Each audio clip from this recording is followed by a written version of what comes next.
And that's kind of what's happening here as well, where there's more scrutiny and more pressure in European countries. They're Jeffrey Epstein affiliates, and that creates an environment where Americans start pressuring the American institutions where Jeffrey Epstein was like heavily involved with said American institutions like Harvard, right? Anyway, deme öyle amına koyayım, üzülüyoruz. Ama doğruya doğru amına koyayım, yalan mı söyleyeyim? So, let's get into the Hillary Rodham Clinton conversation, the deposition that took place as Hillary Clinton testified she had no idea. We'll start there first, and then we'll move on to some other major stories. There's certainly a lot going on in the world, so let's get right into it. Epstein's list of powerful friends never fails to shock, and among the most powerful of all, former President Bill Clinton, pictured in a jacuzzi, swimming pool, and on a private plane.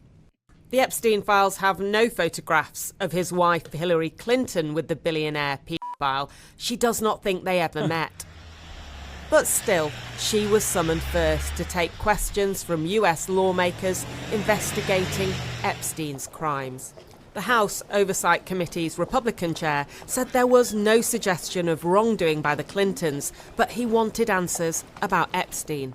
How did he accumulate so much wealth? How was he able to surround himself with some of the most powerful men in the world? Was he an asset for our government or any other government? Hillary Clinton has admitted that she did know Ghislaine Maxwell well enough that you can see. Yep.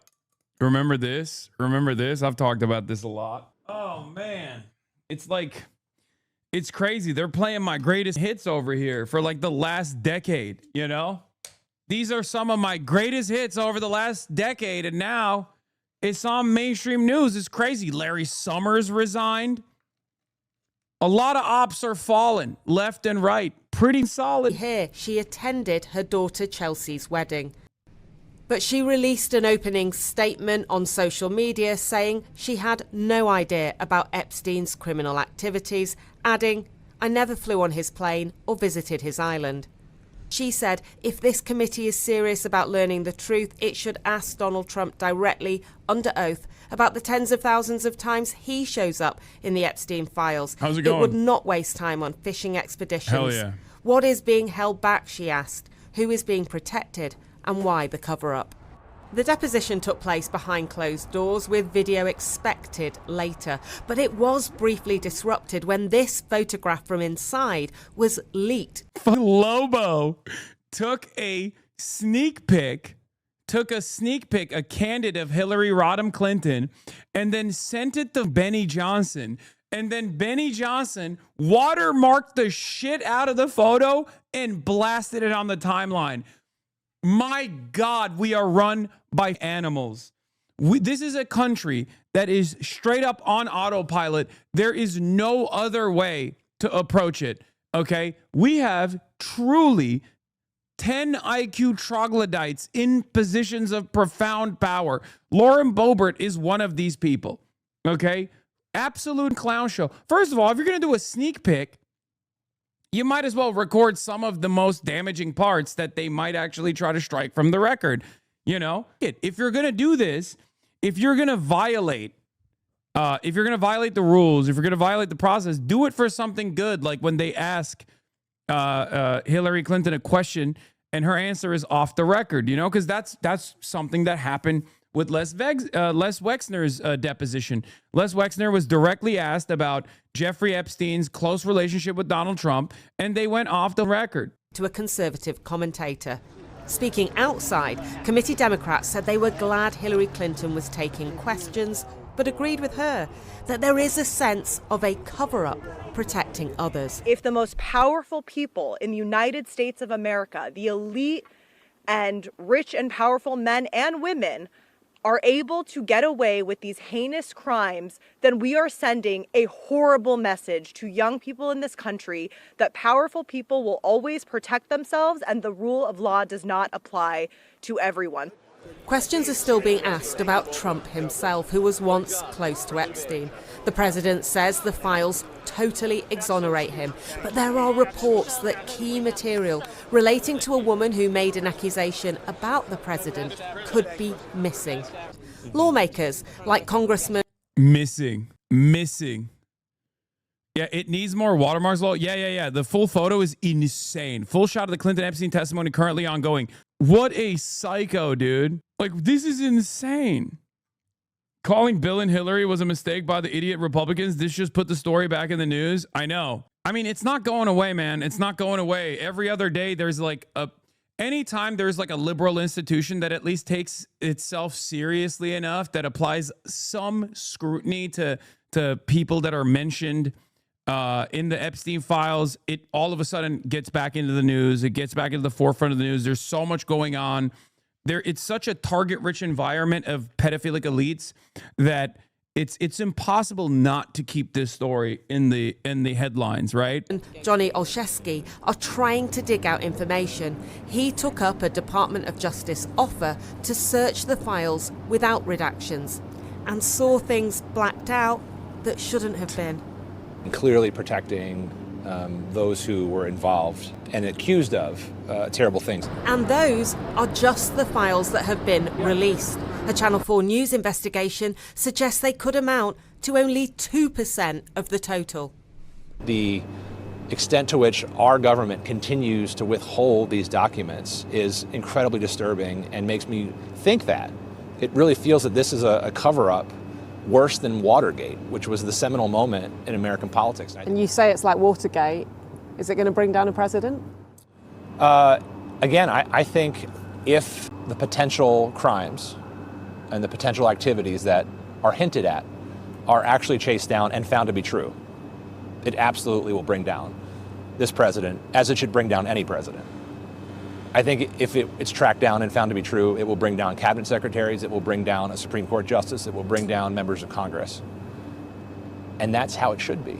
President Trump has always denied wrongdoing, while the Department of Justice... He looks positively slim in this photo. I do have to say he's kind of slaying. Okay, no disrespect to anybody else, but I know it's not relevant, but he's looking slim. He's looking slim thick. ...has made clear that being in the files does not imply guilt.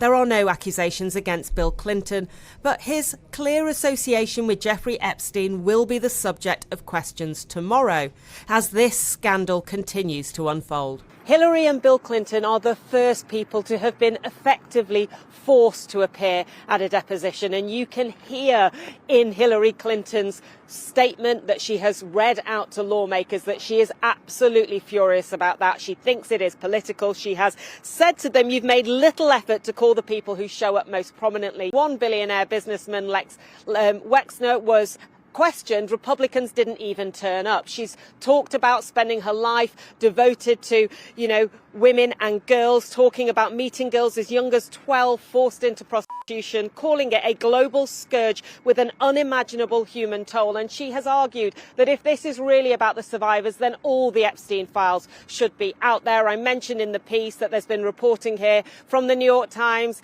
and also from NPR suggesting that files relating to Donald Trump might be missing, but our own investigations show that the FBI discussed taking in way more files than we have seen, and that is why people feel that this could be a cover-up. What? So is Bill finally going to jail? Fuck no. I have long maintained the position that this is MAP, mutual assured pedophilia destruction. Okay, it's mad theory, but for instead of nuclear arms, we're talking about leaking the files, right? And I think that's what's like holding it together. But the problem is, because this is an international conspiracy, because Jeffrey Epstein had entanglements with so many other countries, there are always going to be other countries that go, this is not great for us. We have to maintain a presence of law and order. So you got like in Norway, princelings getting the boot. You have in the UK some potential justice being served, right?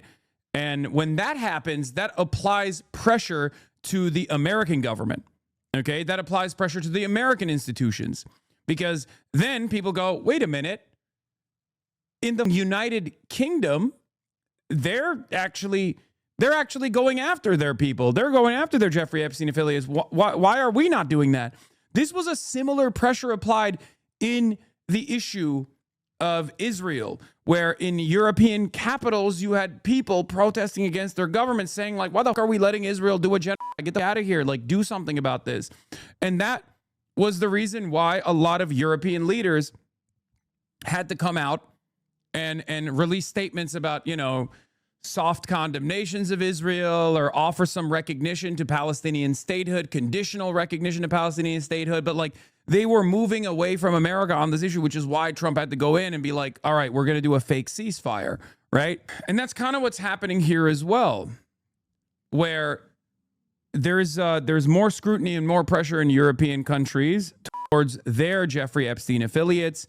And that creates an environment where Americans start pressuring the American institutions where Jeffrey Epstein was like heavily involved with said American institutions like Harvard, right? Larry Summers was deeply involved with Jeffrey Epstein. We've known this for years and years. And now Harvard, in an effort to save face, is forcing Larry Summers to resign, right? Oh my God. Zoran Mamdani just got off the phone with President Trump. In our meeting earlier, I shared my concerns about Columbia student Elena Agayeva, who was detained by ICE this morning. He has just informed me that she will be released immediately. That's incredible, dude. That is incredible. Fantastic shit. He made the boss call. Mashallah, mashallah. That's pretty fire, I will admit. That's really, really cool. Hold on. The brown boy superpower of unk whispering. Yeah, Trump loves him, dude. Holy shit. How the is one dude doing more than the whole Democratic Party? That's crazy. Respect. He's doing it. He's doing the damn thing, It's hard not to give him praise, All right, let's continue with this. Well, I'm now joined by Doug Sosnick, who served as a senior advisor to President Bill Clinton for 6 years. Thank you for joining us. I guess America is so divided that people will divide on how they feel about this. But do you think Hillary Clinton can emerge from her questioning without her reputation damaged? Well, I think the last person in the world I'd worry about is Hillary Clinton. There's absolutely no reason why she should be called in to testify. She's never met Epstein to her recollection. She's not in the files. This is all about politics. And the chairman of the committee, Mr. Comer, who's been the chairman now for 3 years, so he has a track record, has demonstrated that he's pretty much a backbenching, incompetent political hack on behalf of Trump. And so outside of the MAGA universe, I think the vast majority of people in this country see this for what it is. And I should just add quickly that The Economist came out with a poll this week in which 57% of the country disapproves of how the Trump administration has handled the Epstein matter, and that they believe 53%, which is a majority, believe that there's been a cover-up. But she did know Ghislaine Maxwell. Maxwell attended Chelsea Clinton's wedding. And that is an uncomfortably close association with a criminal. Well, that first of all, that's accurate. And the reason that she was there, my understanding was that Hillary had a long-standing relationship with her boyfriend at the time. But that has nothing to do with what the chairman said on your piece before I came on about why he called her in to get to the bottom of a whole series of questions about Epstein and how he got his money, which is ridiculous, of course, because she never met the guy. And the last thing I'll add is Melania Trump, on the other hand, had a long-standing relationship with Epstein, long-standing relationship. And it shows you the absurdity and the politicization of this, that Hillary's being called, and of course, Melania is not. Well, and of course, Trump. But I mean, the trouble for Hillary Clinton surely is that her whole political career, since she was First Lady, has been dogged by the behavior of her husband. And he gives evidence tomorrow. And there is much more evidence that he did have a relationship with Epstein. There are all those photos of him, that don't look good. Is it possible for Hillary Clinton not to be affected by the claims against Bill? Well, first of all, I don't think there's a single person in the United States of America that doesn't have a strong opinion about Hillary Clinton at this point. So I think it's very unlikely that this or anything else is gonna change that. But this is not about Hillary Clinton, and there's nothing that came out prior to the hearing or in the hearings so far that suggests in any shape or form that she had any dealings with Epstein. So this is not going to, I don't believe, impact her. Melania's probably a victim. Let's be real. Okay, I wouldn't go that far, but Melania was connected to Trump through Jeffrey Epstein and Jean-Luc Brunel. In any way. Right, but what about the impact on Bill Clinton tomorrow? When he gives... I mean, she might have been a victim at some point. Yeah.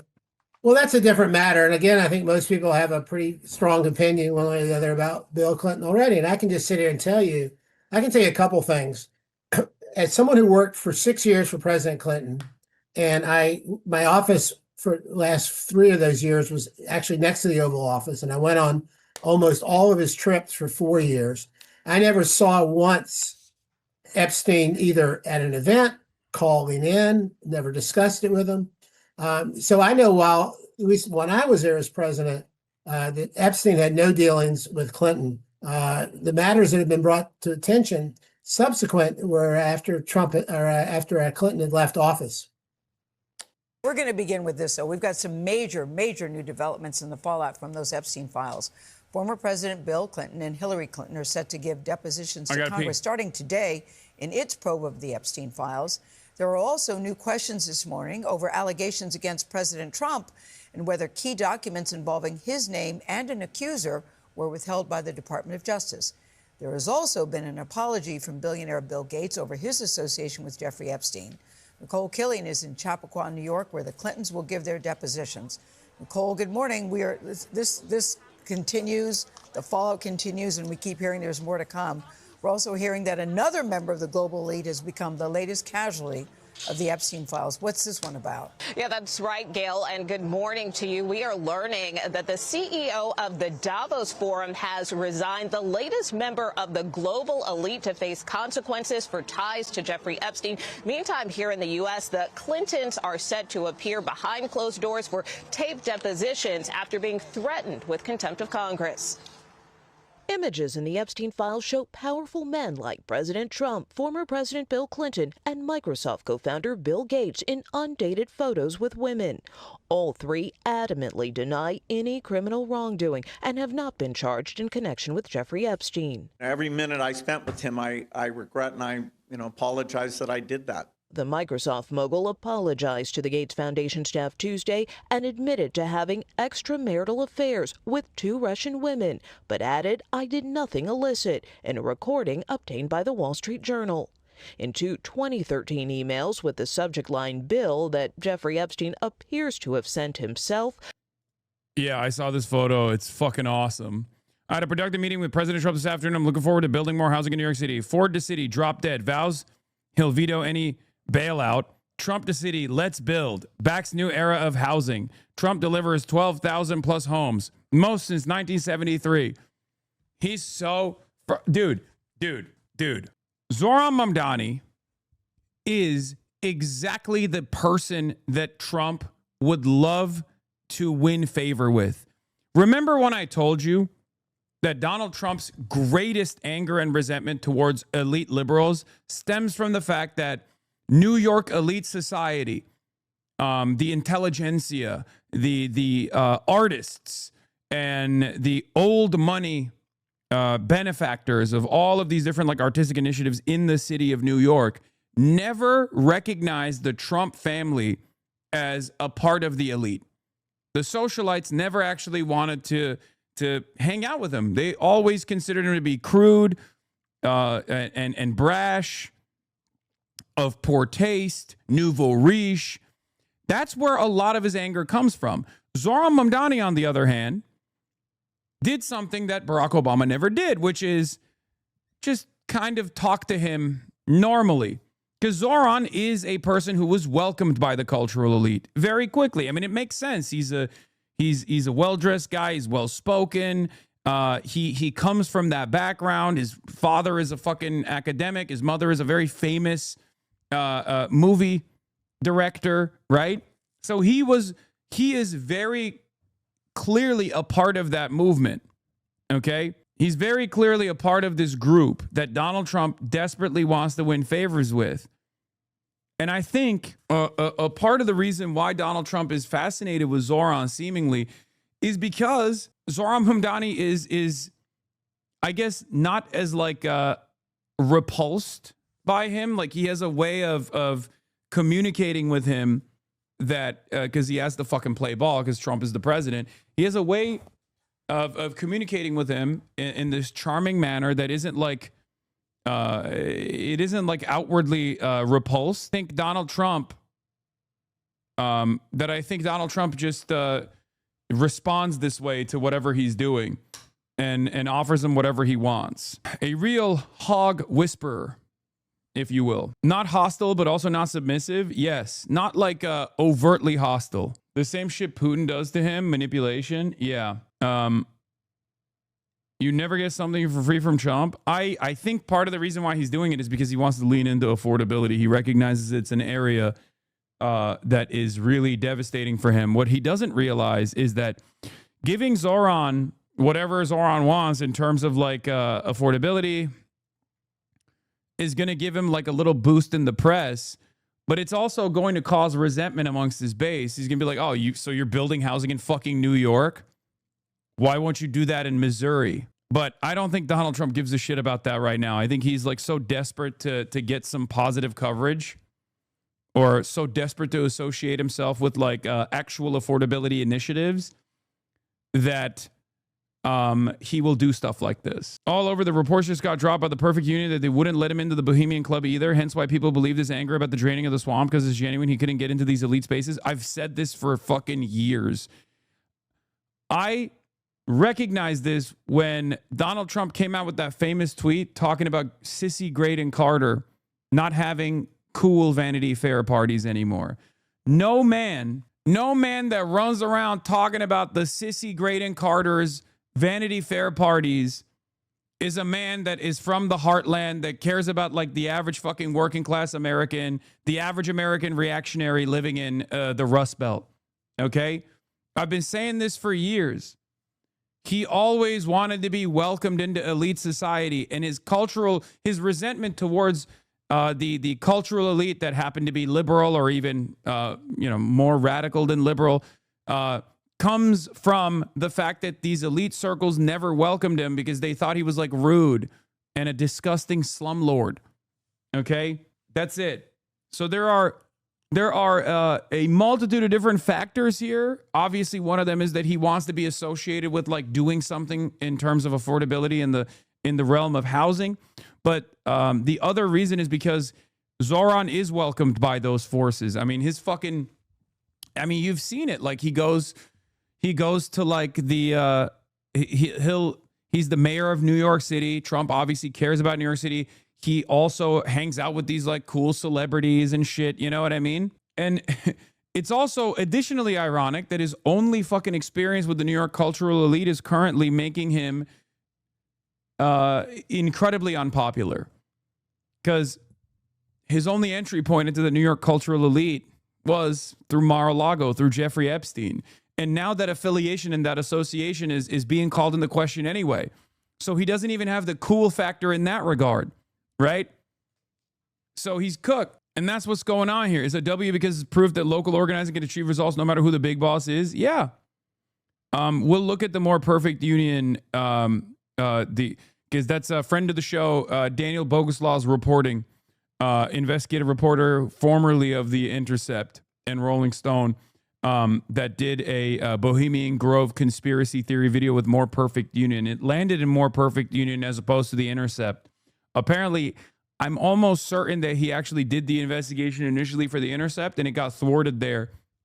So they landed it on More Perfect Union, which is great. We'll do that. Woke Alex Jones? If you say so. I don't believe that the Bohemian Grove is a place where they're like actually doing satanic sacrifice, baby sacrifice or something. I think it's another fucking elite club. That's it. It's like a golf club, you know? I think you guys read into it a little too much. Is there a reason why you don't react to More Perfect Union videos?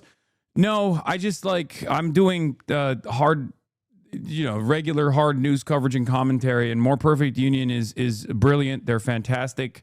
I just don't, sometimes I don't have time to do The it. convicted sex offender said he had been helping Bill to get drugs in order to deal with consequences of sex with Russian girls, including antibiotics to surreptitiously give to Melinda. Gates' ex-wife spoke earlier this month on an NPR podcast. For me, it's just sadness for, I left my marriage. I had to leave my marriage. I wanted to leave my marriage. But the focus now isn't just whose names appear, it's what some lawmakers say isn't there. It's very clear the evidence is pointing to these documents are missing. The top Democrat on the House Oversight Committee is raising concerns that documents related to allegations by an Epstein survivor who accused Trump of sexual misconduct may be missing from the documents that were released to the public. It's a survivor who has made serious allegations of the president, and that needs to be investigated. Something another Epstein survivor, Elizabeth Stein, says goes beyond any one person. Anytime that we find anything that could potentially be missing, we need to call attention to it, regardless of who it's about. And Harvard University announced its former president, Larry Summers, will relinquish his remaining roles following an internal Epstein review. Summers served as Treasury Secretary under former President Bill Clinton. Former Secretary of State Hillary Clinton will be deposed here today, while her husband will follow tomorrow. Nate? Nicole, thank you. There are growing questions this hour about dozens of records that appear to be missing from the Epstein files. According to a CNN review, those records in question are FBI witness interviews, and 3 of the missing interviews are related to a woman who accused both Jeffrey Epstein and... How will the Republicans spin this? I guess they'll just spin the block and refuse to cover it, right? My favorite contrarian in this entire Jeffrey Epstein saga has been the perennial contrarian Michael Treacy, who's waging war on the internet right now. He will take the opposition position on every single issue.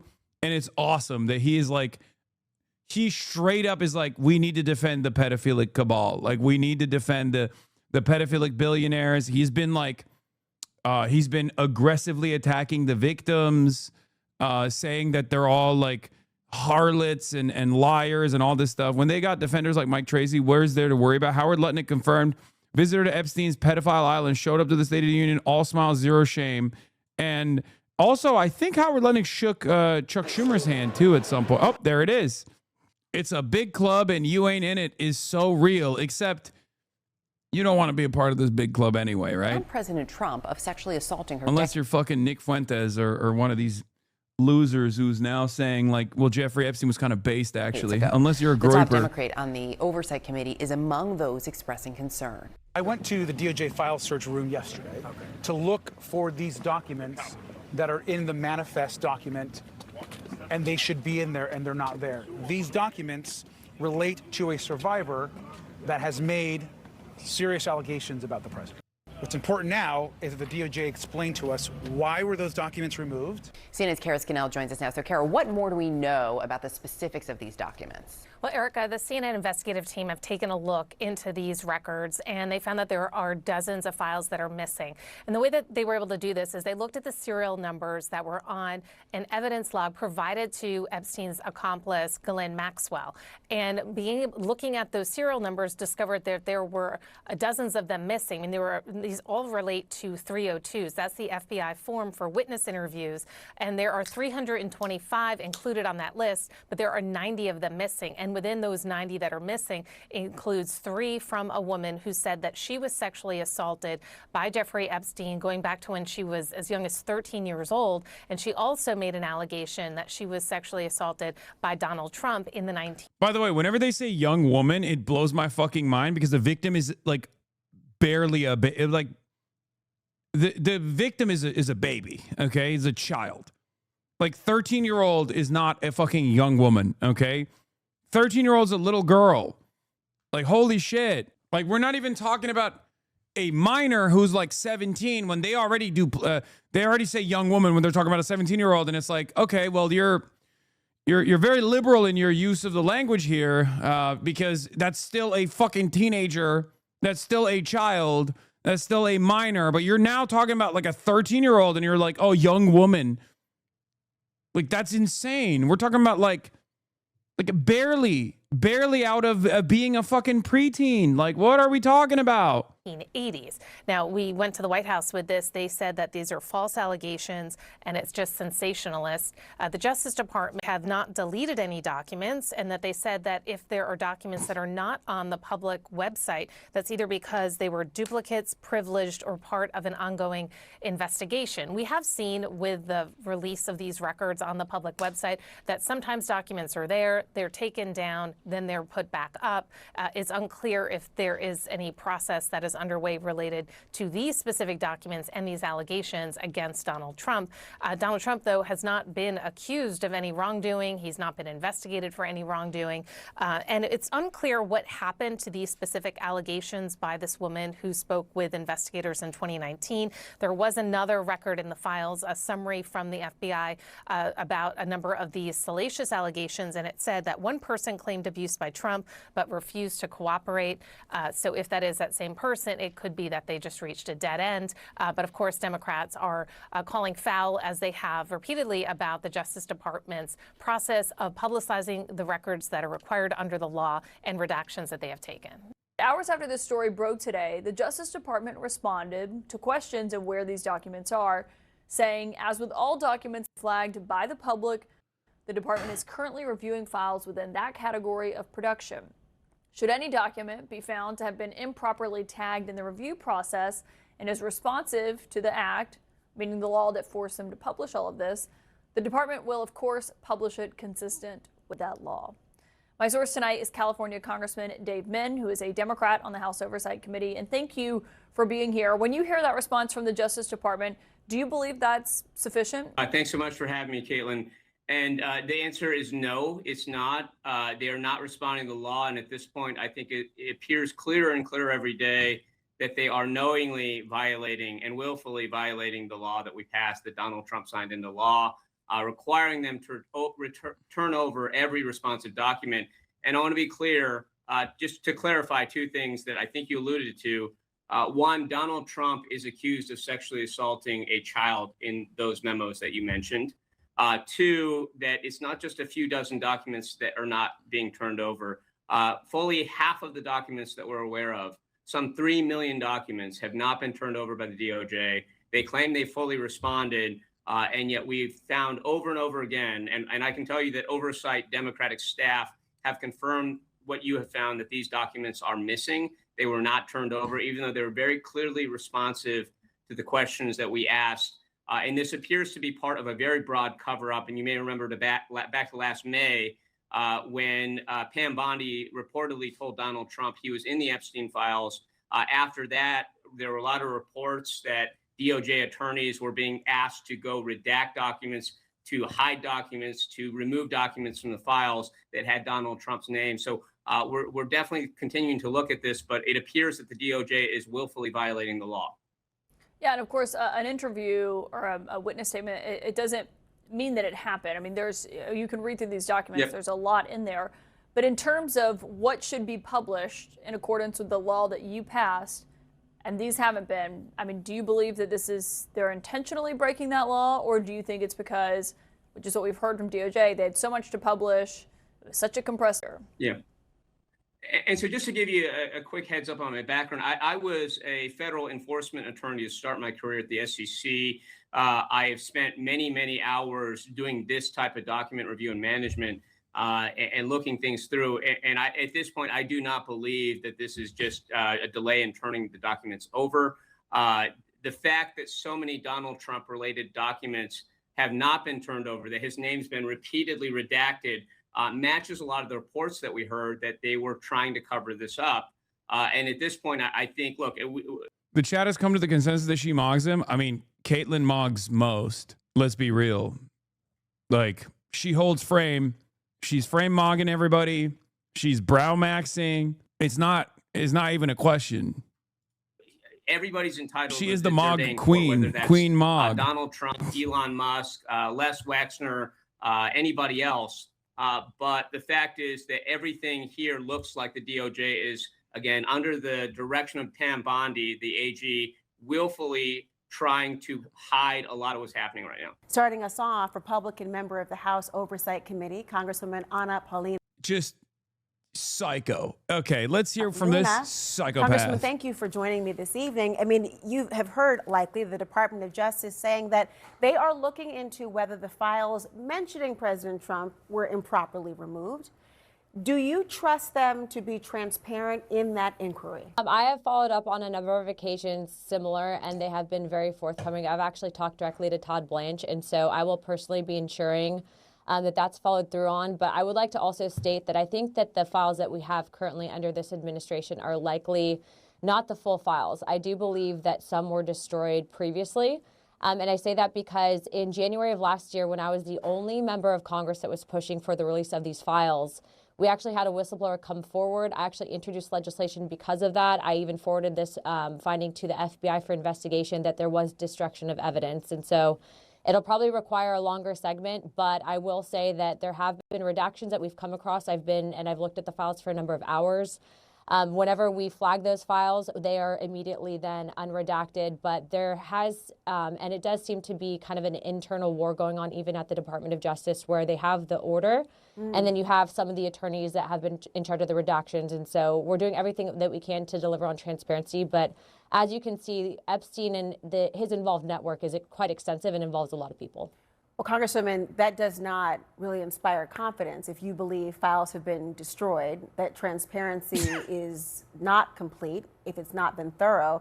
How can the American public, who are not privy to what you say you've seen, who do not have access to the files, how can they be confident that the Attorney General, Bondi, leading this charge, or others who are in charge of providing documents, that they really will do so in the interest of justice? Well, I think that, for starters, you have a bipartisan oversight committee actually working to not cover up, but actually go into all of this, right? We're interviewing the Clintons tomorrow.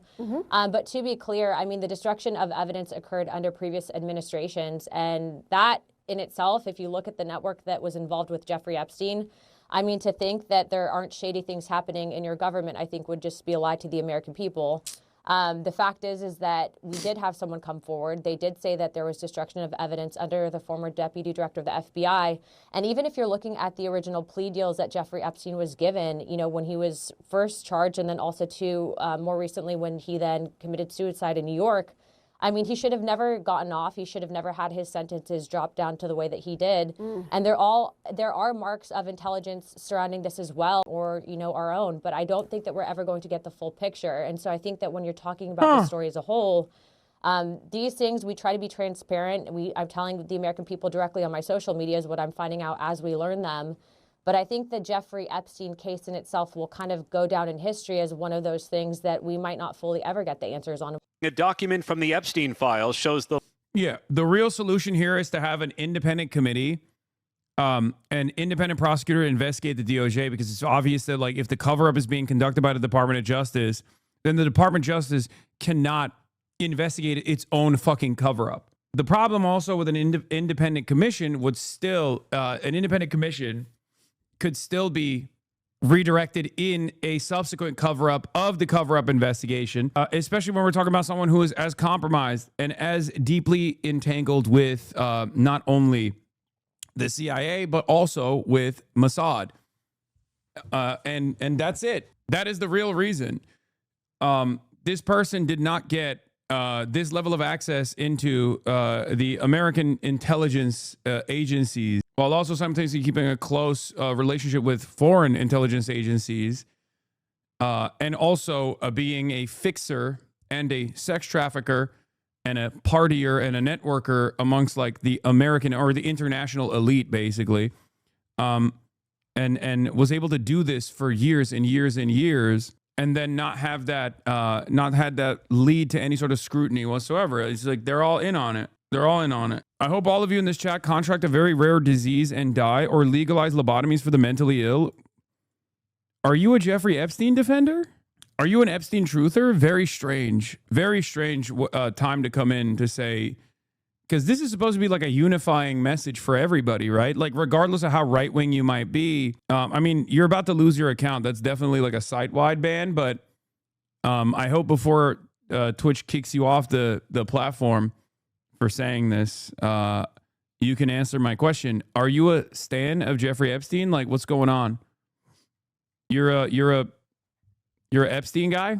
Quick, very strange hill to die on. Someone pull his Asmongold logs. I want to know more. Because, like, considering that the Jeffrey Epstein stuff is like, as close to, like, class warfare from the pro side as we're going to get, I'm legitimately confused when someone comes in and is, like, quick to defend Jeffrey Epstein, right? It's very shocking because I feel like you could go to the American heartland. You could go to West Virginia and talk to, like, a Republican, lifelong Republican, or, you know, recently swapped Republican MAGA diehard in a Trump plus 35 district. And they probably would also be like, yeah, fuck Jeffrey Epstein and fuck everyone involved with him. They might not connect him to Donald Trump as willingly as we do. But overall, this is a fairly unifying message. But I guess he's got no response to it, huh? Like, we're over here being like, hey, we should take down the international pedophilic crime ring, like sex trafficking ring, and all of the billionaires that are affiliated with it, regardless of party affiliation. And this guy's like, nah, fuck you guys. You guys are all enemies of mine. If you're going after, I'm waging class warfare on the side of the pedophilic billionaires. Like, okay. Late sex offender went to greater lengths than previously known to conceal potential evidence of his crimes. 11 days before police raided Epstein's Palm Beach mansion in 2005, a private investigator took away computers, telephone directories, sex toys, and pornography. The items are inventoried in a previously unseen memo the investigator prepared for Epstein's lawyer, who had given instructions to remove items of potential evidentiary value from Epstein's home. A lawyer who represents scores of Epstein's victims has long believed he was tipped off the police were coming. You see him working hand in hand with his lawyers and private investigators to make sure that his decades-long sex trafficking operation was not uncovered. So it shows you the incredible power he had. In video taken by Palm Beach police on the day of the search, you can see officers zero in on monitors, keyboards, and printers, but the computers appeared to be missing. The inventory list says the private eye removed 3 computers, a 3-page directory of Florida masseuses, and a photograph of a white female. There were also nude photos, sex manuals, and 29 telephone directories believed to hold Epstein's contacts of the rich and powerful. It's just incredibly frustrating because if we had had this information 10 years ago, we could have spared a lot of lives. Prosecutors went to great lengths in 2007 to obtain the missing computers, believing they contained relevant and potentially critical information. But Epstein's lawyers fought to keep them away from prosecutors, and they have never been fully recovered. And this morning, the Justice Department says it is reviewing whether materials about an unproven sexual assault accusation against President Trump were omitted from public release. Documents related to the woman who made the claim, which dates to more than 40 years ago when the accuser was a minor, could not be located in a search by ABC News. Trump has long denied any wrongdoing, and the Justice Department says it will publish any documents found to have been improperly tagged in the review process. Now, what happened? Just a oopsie, man. Just a oopsie. We combed through millions of files, and oopsie, we just happened to improperly file the 13-year-old who accused Donald Trump of statutory rape. It's just, who would have guessed it, you know? To Epstein's Palm Beach computers and all of the other items taken out of the house remains a mystery. The lawyer who arranged to remove the items died last year, and guys, we could not reach the private investigator hired for the job. Amazing, there's still a mystery here. So, thank you, Aaron. Quote, "We got you," spelled with a U, the letter. That's what the governor of the U.S. Virgin Islands, just months before Epstein's arrest in 2019, and obviously, of course, more than a decade after he was already convicted of soliciting a minor for prostitution back in 2008. Newly released Justice Department documents show that as regulators investigated unauthorized construction on one of Epstein's 2 private islands, issuing stop work orders and weighing potential fines, Epstein appealed directly to the island's governor for help.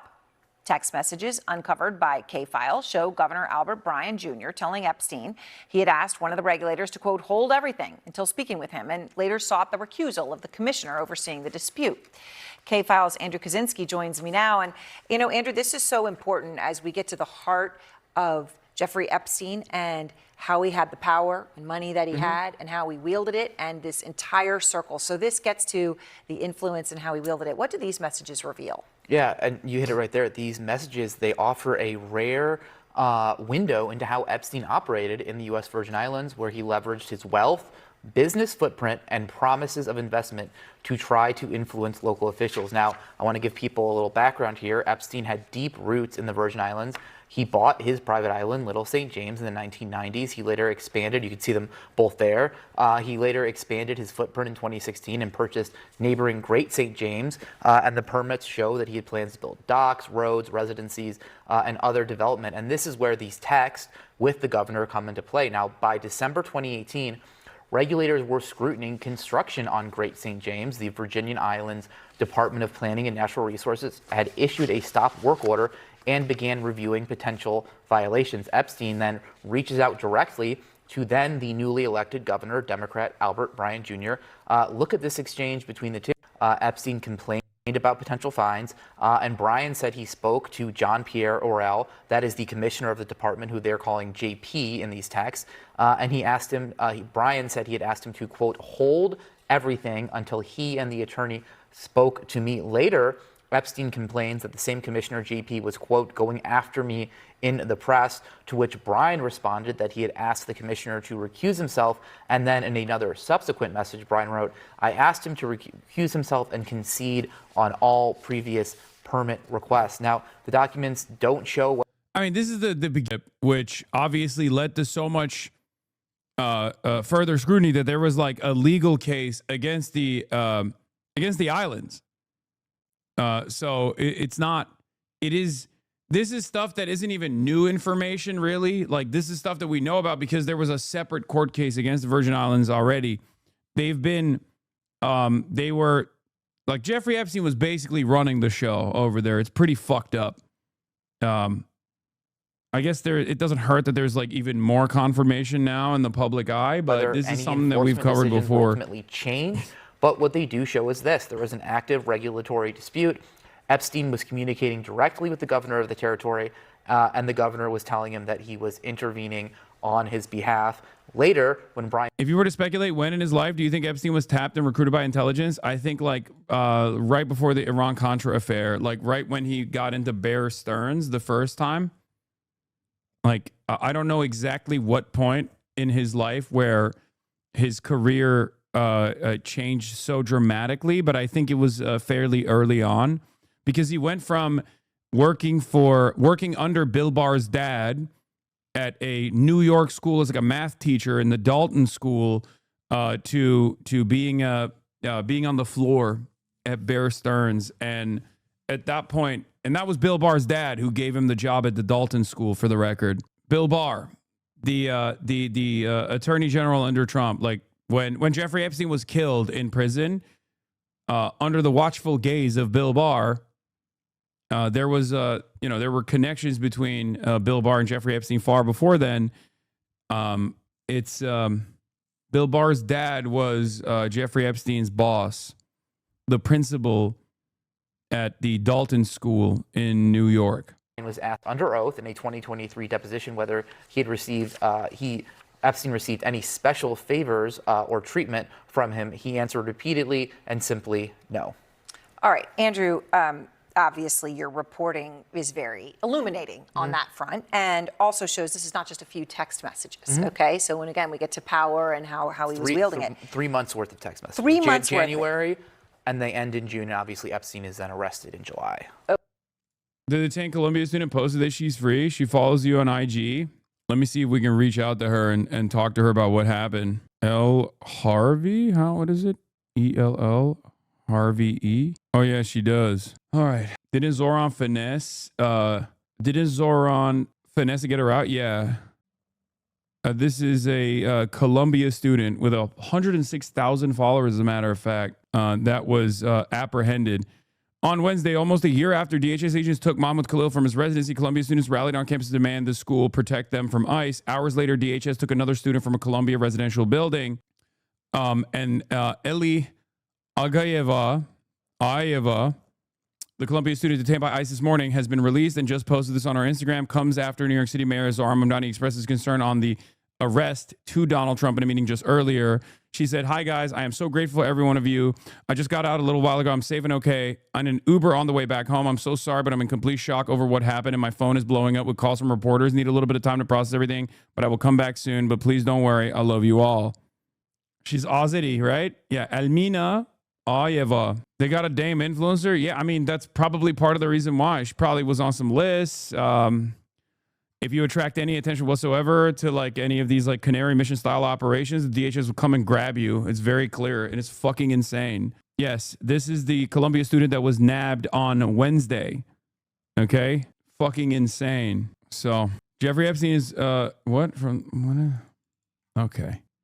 We'll talk about that. We'll talk about that after in a little bit. Let's get back to the Jeffrey Epstein situation. Okay. And as we point out, this all went down, this whole back and forth 11 years after he was, and after the Miami Herald's investigative series, which was in the November of 2018. Right. So all of this then is known. There were meetings, there were attempts to meet as well that you've unveiled here. What do the records show? Well, Aaron, that's right. The messages suggest this was not their first contact. Emails from September 2018, while Brian was campaigning for governor, show aides coordinating a meeting between Brian and Epstein at Epstein's financial firm in the Virgin Islands. In April 2019, as this dispute was unfolding, Epstein texted Brian right there. He says, "Can you spare 15 minutes?"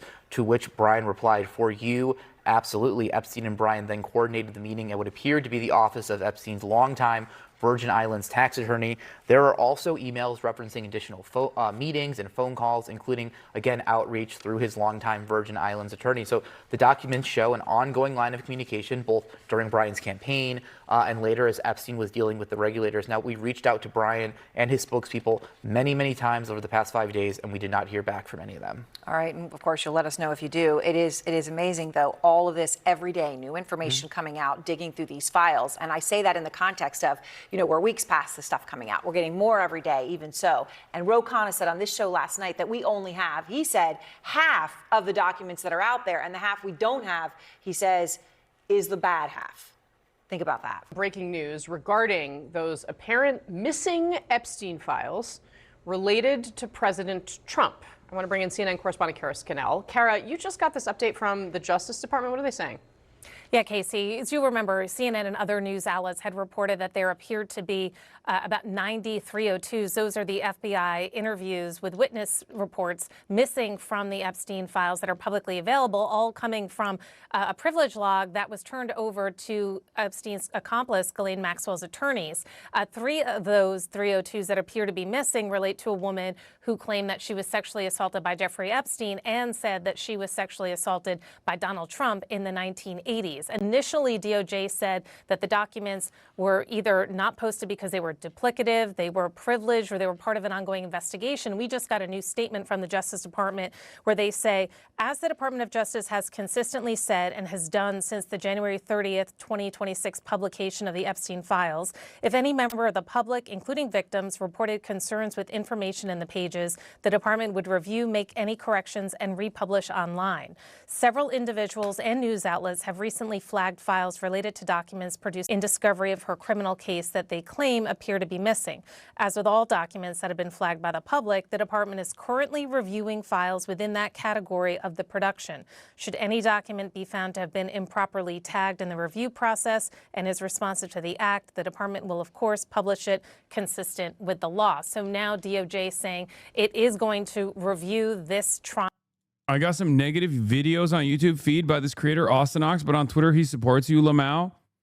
This is a 10-month subscriber. Chatter, that's one of my editors. HasanAbi, are you in here? You see this shit? This motherfucker has not let up. HasanAbi has led to some of my most pivotal cancellations on Twitter for years and years. He was there at the inception point of the fuck Hasan content and commentary. It's because you eat animals? I know. It's so funny. HasanAbi's doing God's work? No, man. No. I had to literally tell him to stop. It's just, I had to straight up tell him to stop. Tell him to watch Hasan You for some enlightening stuff.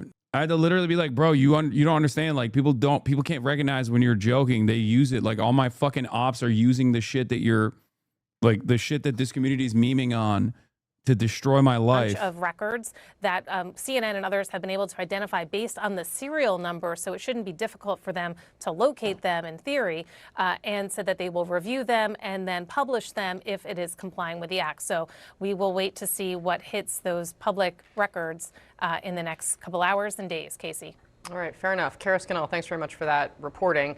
Xochitl Hinojosa, you were kind of nodding along with Kara just because you worked at the Department of Justice. I think you have an understanding of what this is. I mean, she did a good job of laying it out, but I mean, why do we know these are there? What does it say that they're missing? Well, it essentially is saying that there are these FBI files, that they're normally interviews of witnesses, et cetera, that I am assuming are potentially in other places within the FBI, et cetera.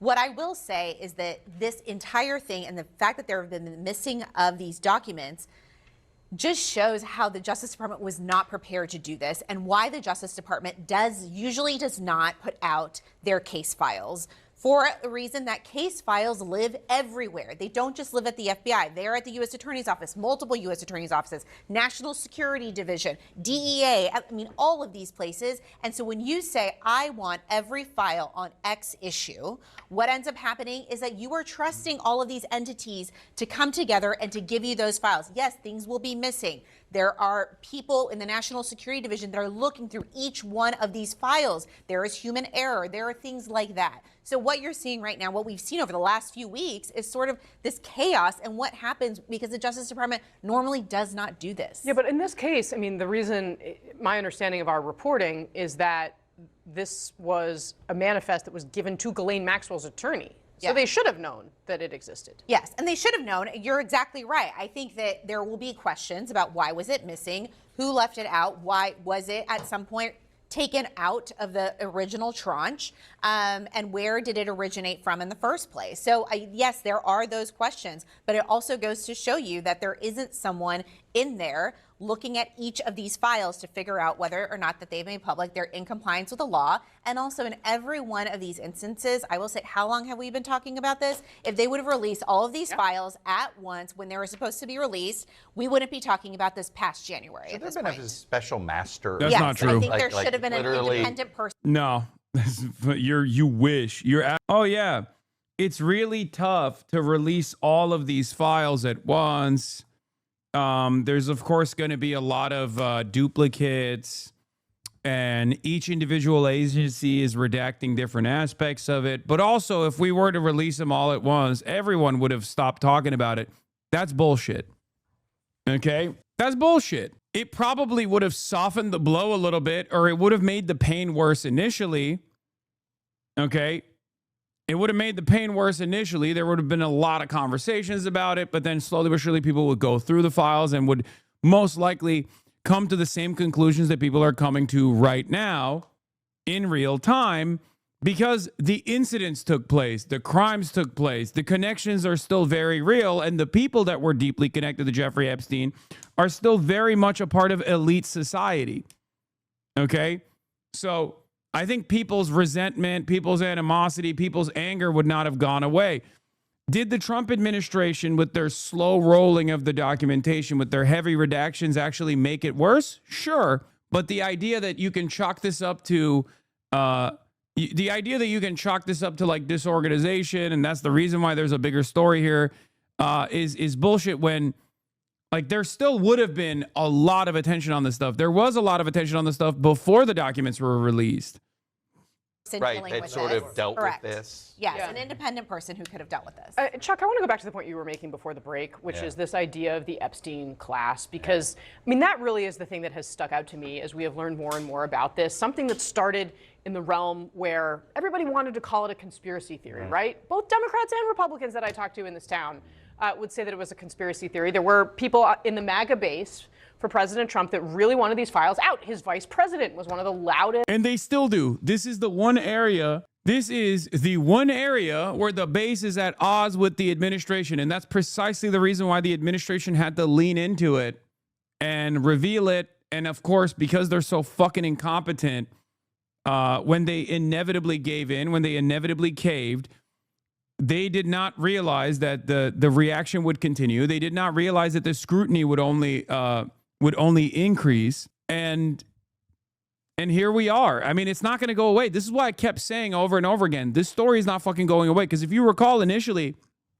there were a lot of people in my audience that were like, I don't know, this is a cult, which is perfectly reasonable for you to, I mean, it is a cult, right? It's perfectly reasonable for you to come to that assessment, come to that conclusion and be like, this is a cult. I don't think they're going to care too much. But no, they do.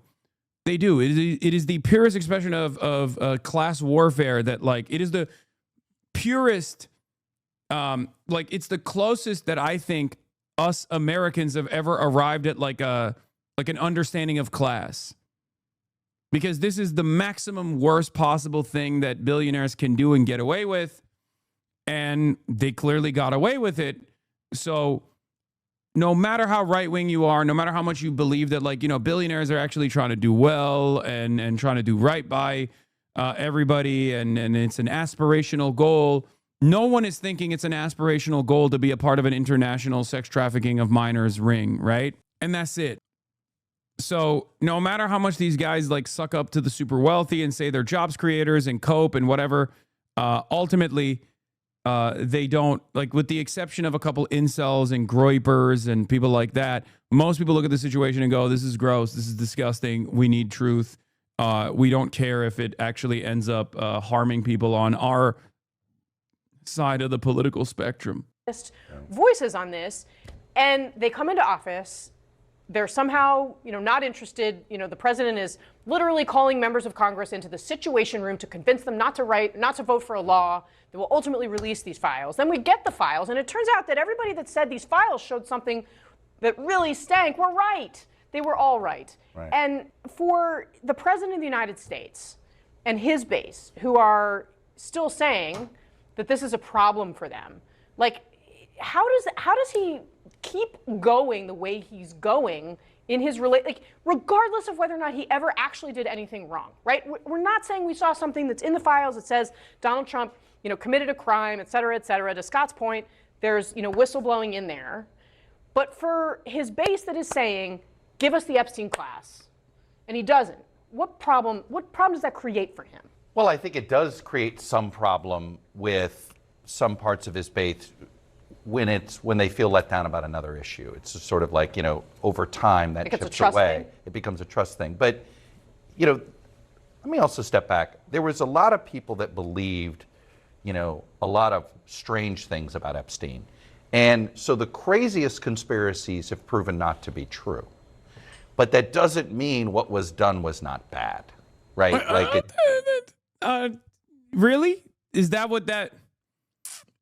your takeaway? The craziest elements of the Epstein conspiracy have been proven not to be true? Is that was your takeaway?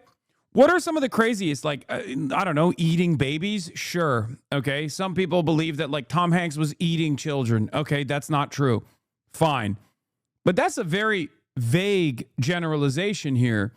If you're saying that international capital was deeply embedded and entrenched in an international sex trafficking ring led by a CIA and possible Mossad agent that was trafficking weapons and destabilizing countries and selling Israeli surveillance to other countries and selling American surveillance like Palantir to Israel, all of that is 100% true. And if you look at it broadly, I would go so far as to say Cassie Hunt's analysis on this is correct and yours is wrong, Cuck Todd, that yes, this actually did vindicate a lot of fucking conspiracy theorists. If anything, it frustrates me endlessly whenever people come in and they hyper-focus on Pizzagate and how this actually vindicates the Pizzagators and shit like that. It's not true. It's the exact opposite, but there are plenty of elements here that are real. And I think that this is why this has been a difficult, why you've seen everybody handle this. It's not what people rumored and feared that it was. Your analysis often misses at the point that these files out if it's bad for the other political side. This is team sports like always. I don't think that's entirely correct. But even if people have that as a motivator, then great, because guess what? It still reveals information. But this is a bipartisan effort between Thomas Massie and Ro Khanna. They were the champions of this revelation. And guess what? In the aftermath of that, there have been there have been people who have received more scrutiny than they ever did before in their lives. And we have this information at our disposal now. It's a good thing. It's a good thing that regardless of the motivation, it's kind of like the WikiLeaks stuff, right? People will be like, oh, Julian Assange hates Hillary Clinton. And Julian Assange worked with FSB and only released the files that they had on the DNC. They never released the files that they had on the RNC. And if you recall at the time, if you were in here back then, I said, I don't give a shit, right? I don't care that like this was a partisan initiative because at the end of the day, those conversations at the DNC were happening. Those were real communiques that we now have access to as a direct consequence of Julian Assange's brave work at WikiLeaks. Okay? It doesn't matter if it's like done in a partisan manner. Don't you want to know the truth? And the same goes for this case at all as well. You got Democrats that want Republicans to be tarred and feathered. Great. And you have Republicans that think elite Democrats are going to be the only ones that are held responsible. That's also great. Fantastic. It doesn't matter to us. If you care about the truth, then use this moment to your advantage. And also, I don't even think that what you're saying is all that correct. There the other day, there was a Trump supporter there was a Trump supporter who was 21 years old from North Carolina that went to a fucking Walmart, purchased a shotgun and a gas canister, and walked up to Mar-a-Lago, got shot and killed by Secret Service.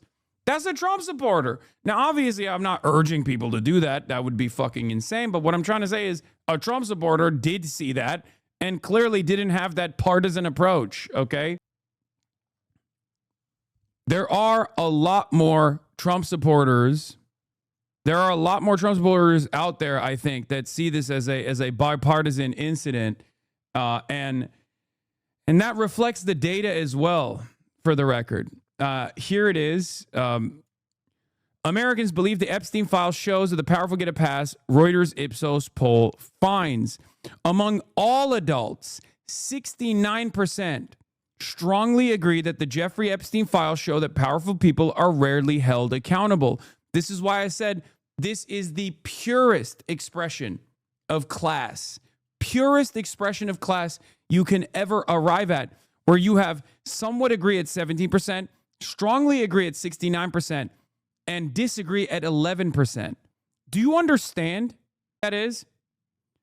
Even among Republicans, 58% say they strongly agree that the Epstein files prove that powerful people are rarely held accountable, and 28% somewhat agree. Even among Republicans, I'm sorry, this is something that transcends party lines. You can say part of the reason why it was because conservatives oftentimes trafficked in conspiracy in the realm of conspiracy. Turns out some of those conspiracies were real and it wasn't a fucking conspiracy theory at all. But ultimately, this is the reason. This is the reason why I say this is something that is totally nonpartisan. You're a Republican, you're a Democrat, it doesn't matter. You see all of these